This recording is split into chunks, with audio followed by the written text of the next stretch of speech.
This is so easily predictable, so why didn't they see it coming?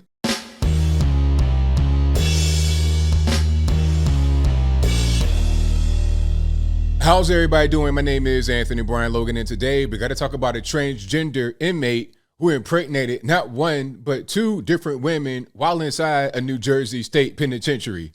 Now, as I said from the beginning, this is so easily predictable. Anybody could have seen this coming. This is a thing that you have to expect is going to happen, right?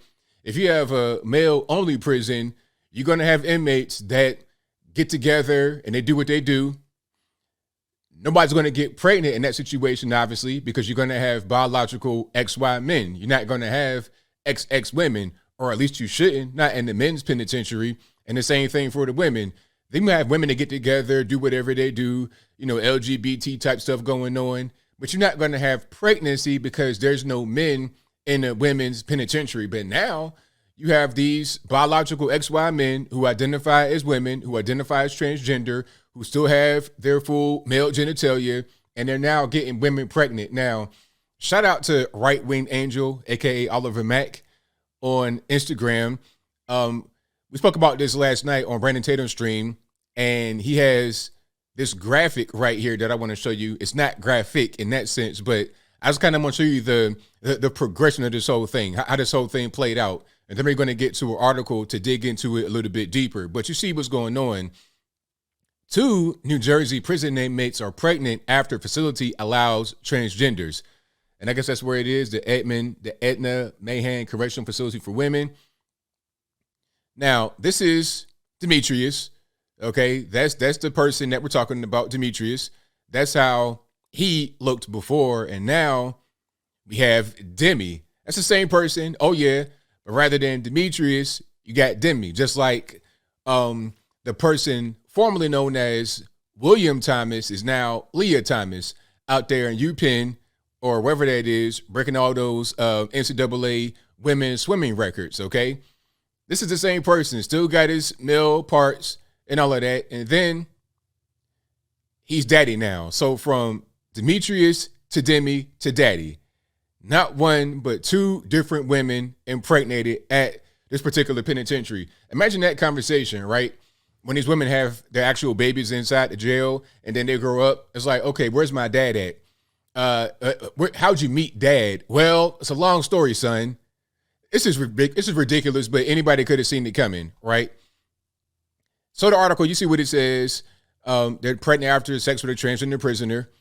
Okay, just because this person identifies as gay, they identify as trans, does not mean that this stuff doesn't work. It does not mean that they can't get a woman pregnant, because regardless of what, it doesn't even matter if you're LGBT, if you're straight, whatever you identify as, you still are a male, XY, and you still are a female, XX.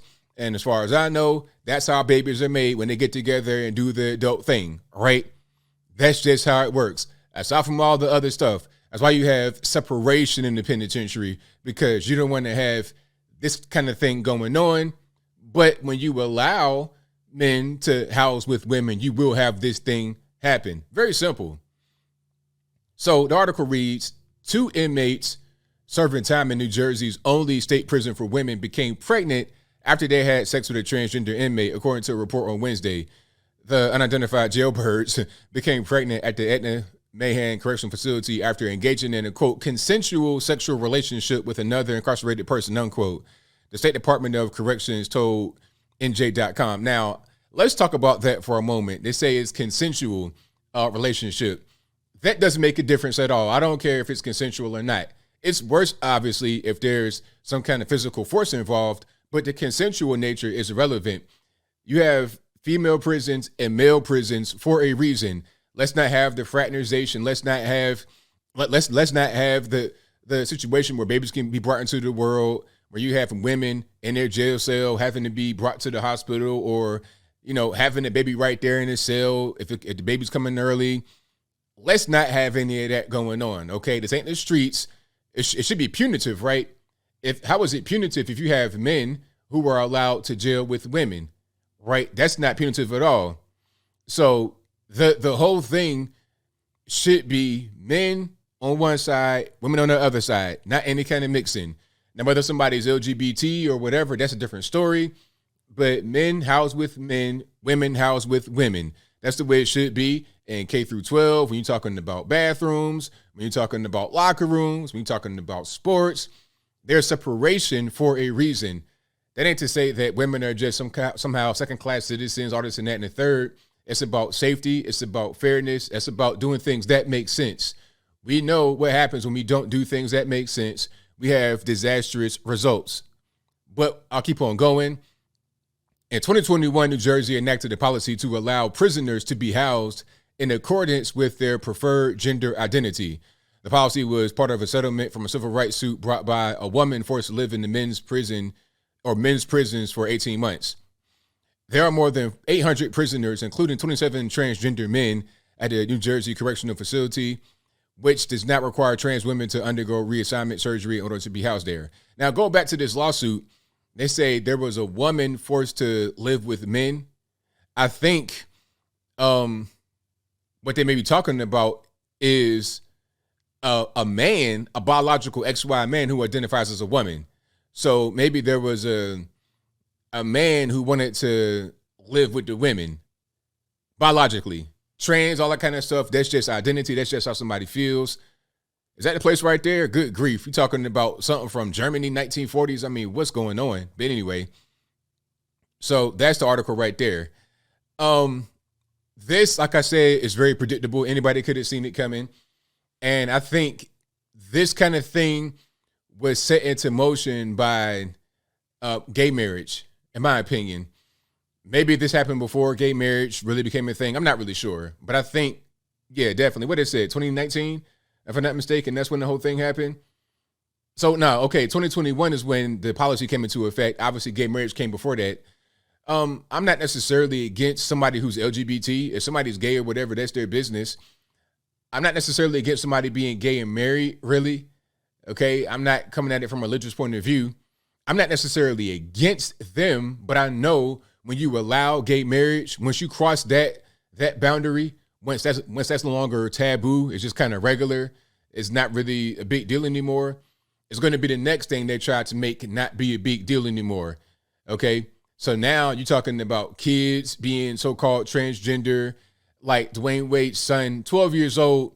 Look, if the boy is gay, if the boy is soft, if he's confused, whatever, that's not really my concern, because as a child especially, you may have some confusion going on, you know, especially like right around puberty time, your voice ain't dropped and you're going through some body changes, you might get confused.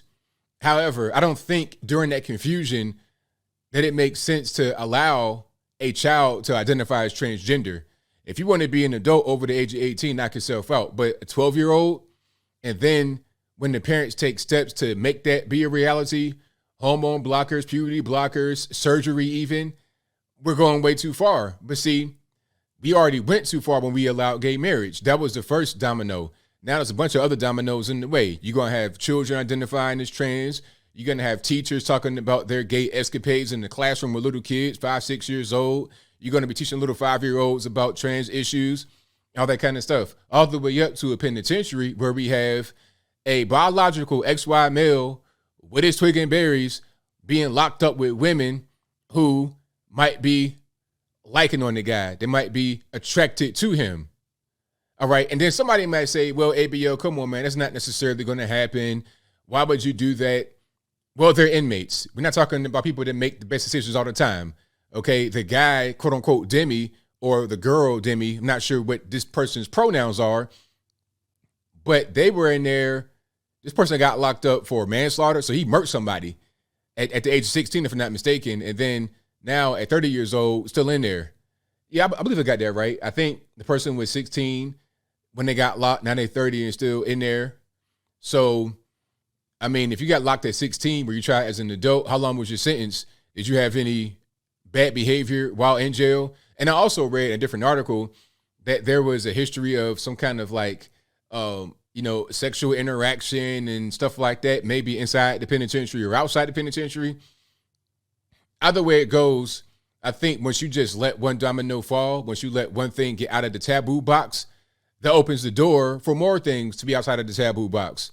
And then it's to the point where you don't know where to stop. It's like a snowball constantly rolling downhill and picking up more snow, but getting bigger and bigger to the point where anything it comes across is going to be obliterated because it has so much momentum and so much mass, it's unstoppable. That's where we are right now with this whole LGBT movement that really should be slowed down, or if not, just stopped all the way. But I think I'll leave that right there for now. And what say you? How do you feel about what's going on here with transgender inmates impregnating prisoners, female prisoners? You got a biological XY male identifying as female, changing his name, but still has his stuff and is impregnating women. Are you surprised at all? You shouldn't be surprised.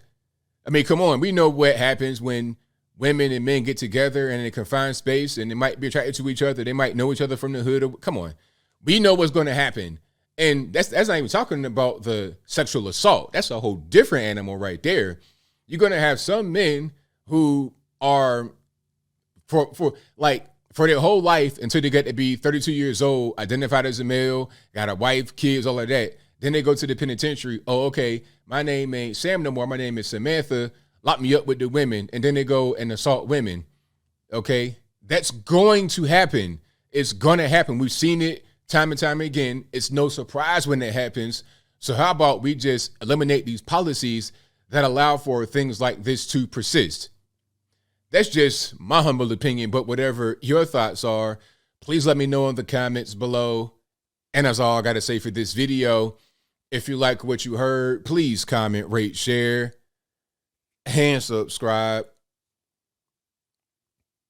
Peace.